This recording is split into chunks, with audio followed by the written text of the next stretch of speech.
Assalamualaikum warahmatullahi wabarakatuh. Om Swastiastu, Namo Buddhaya, salam kebajikan.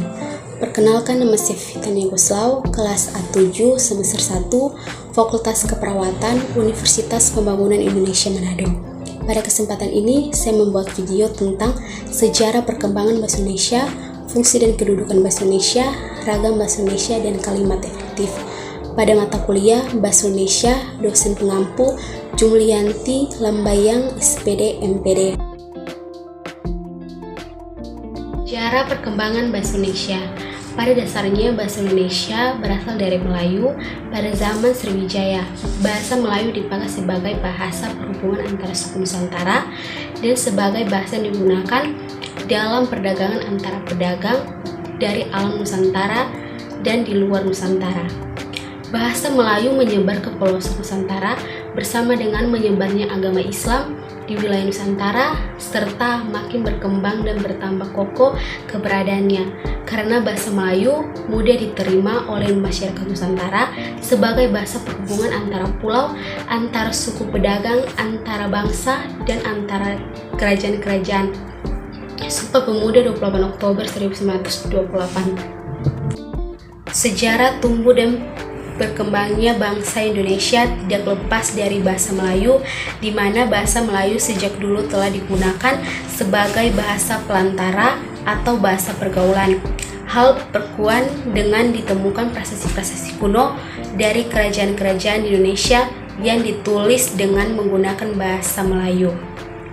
Kedudukan bahasa Indonesia. Bahasa Indonesia mempunyai dua kedudukan yang sangat, yaitu satu sebagai bahasa nasional seperti yang tercantum dalam Ikrar ketiga Sumpah Pemuda 1928 yang berbunyi, kami putra putri Indonesia berjunjung bahasa persatuan bahasa Indonesia, berarti bahasa Indonesia berkedudukan sebagai bahasa nasional yang kedudukannya berada di atas bahasa-bahasa daerah.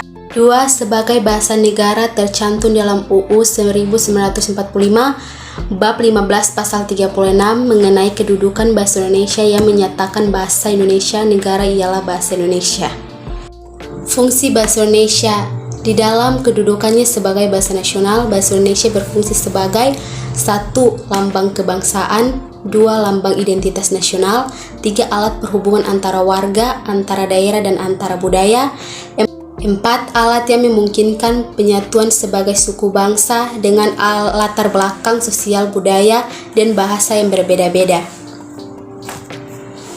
Ke dalam satu kesatuan kebangsaan yang bulat di dalam kedudukannya sebagai bahasa negara, bahasa Indonesia berfungsi sebagai 1. Bahasa resmi kenegaraan, 2. Bahasa pengantar di dalam dunia pendidikan, 3. Alat perhubungan dapat di tingkat nasional, kepentingan perencanaan dalam pelaksanaan pembangunan, 4. Alat pengembangan kebudayaan, ilmu, pengetahuan, dan teknologi. Ragam bahasa Indonesia. Adanya bermacam-macam ragam dalam bahasa Indonesia terjadi karena fungsi dan kedudukan serta lingkungan yang berbeda-beda. Beberapa ragam bahasa Indonesia yaitu 1. Ragam lisan dan tulisan, 2. Ragam baku dan ragam tidak baku, 3. Ragam baku tulis dan ragam baku lisan, 4. Ragam sosial dan ragam fungsional. Kalimat efektif. Kalimat efektif adalah kalimat yang secara penyusunan yang mudah dipahami dan tersampaikan maknanya secara tepat oleh pembaca pendengar. A. Pengertian kalimat efektif.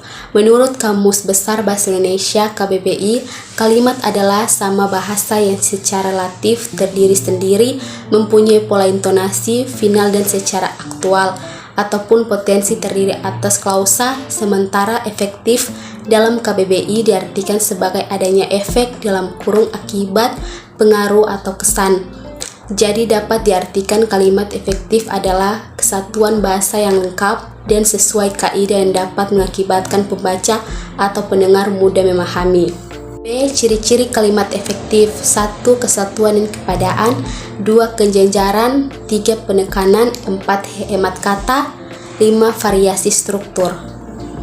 Sekian presentasi dari saya.